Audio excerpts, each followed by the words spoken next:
এটার কতগুলি stake holder রয়ে গেছে। এটার মধ্যে একটা হলো জনগণ, তারা কিভাবে পার্টিসিপেট করতে চায়। সবচেয়ে বড় স্টেক হোল্ডার যদি বলেন পলিটিক্যাল পার্টি, তারা নির্বাচনটা কিভাবে চাচ্ছে। দেন আছে ইলেকশন কমিশন, তারপরে আছে প্রশাসন, তারপরে আছে আমাদের আইন শৃঙ্খলা বাহিনী। এখন সবাই সহযোগিতা ছাড়া একটা কিন্তু সুস্থ এবং শান্তিপূর্ণ এবং আমাদের মাননীয় প্রধান উপদেষ্টা যা আসা একটা উৎসবমুখর নির্বাচন, এটা কিন্তু সম্ভব হয় না। তা আমাদের যেই আইন শৃঙ্খলা বাহিনীর কাজটা, ওটা আমরা পুরোদমে করে যাব। এটা হলো এই যে দেখেন আপনাদের কর্মসূচির মাধ্যমে।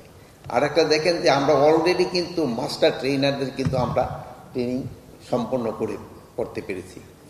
এবং আমরা আশা করব যে এই নির্বাচন, যে ফেব্রুয়ারি মাসে যে নির্বাচনটা হবে, এটা যেন শান্তিপূর্ণ এবং উৎসবমুখর পরিবেশে হয়। এই জন্য আপনাদের সবাই সাহায্য এবং সহযোগিতা দরকার। এবং এই ব্যাপারে আপনাদের কোনো কার্পণ্য থাকবে না। আর আপনারা এই 14, 18, 24 নির্বাচন ওইটা মাথা থেকে মুছে ফেলবেন।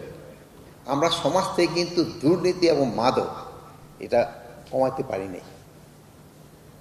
এটা যদি আপনারা একটু সহযোগিতা করেন, আমরা যদি সহযোগিতা করি, তো কিন্তু এটা আমরা হয়তো সমাজ থেকে আমরা কমাতে পারব।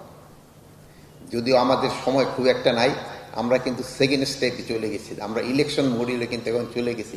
তারপরেও কিন্তু ইলেকশনের সাথে সাথে কিন্তু এই জিনিসটার দিকে আপনাদের একটু খেয়াল রাখতে হবে।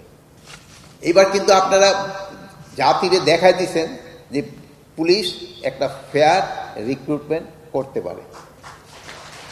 এটার ভেতরে এই যে আমাদের সাংবাদিক ভাইয়েরা আছে, এরা কিন্তু অনেক সময় ছোটোখাটো জিনিস অনেক কিছু বলে, কিন্তু এবার কিন্তু নির্বাচন এই রিক্রুটমেন্ট সম্বন্ধে তারা কিন্তু কোনো কিছু বলতে পারে নাই। এখন হয়তো আমি বলার পরে আবার হয়তো ছোটোখাটো দোষ বের করবে কিনা আমি জানি না, কিন্তু এতদিন কিন্তু আপনারা বলতে পারেন নাই। আমাদের এই রিক্রুটমেন্টটা কিন্তু একেবারে ফেয়ার হয়েছে। আমি আইজি সবার সামনে দাঁড়িয়ে বলতে পারি, আমি একটা রিক্রুটমেন্টের জন্য আইজি বা কারো কাছে কিন্তু একটা নামও দিইনি। অনেকে বলে একটা নামও কিন্তু আমাদের উপদেষ্টারও দেয় নাই, আমাদের মন্ত্রণালয় থেকে কেউ দেয় নাই। এই জন্য আপনারা কিন্তু রিক্রুটমেন্টটা খুব ভালোভাবে করতে পারছেন। এই জন্য আমি আপনাদের আমার অন্তঃস্থল থেকে আপনাদের আমি ধন্যবাদ জানাই।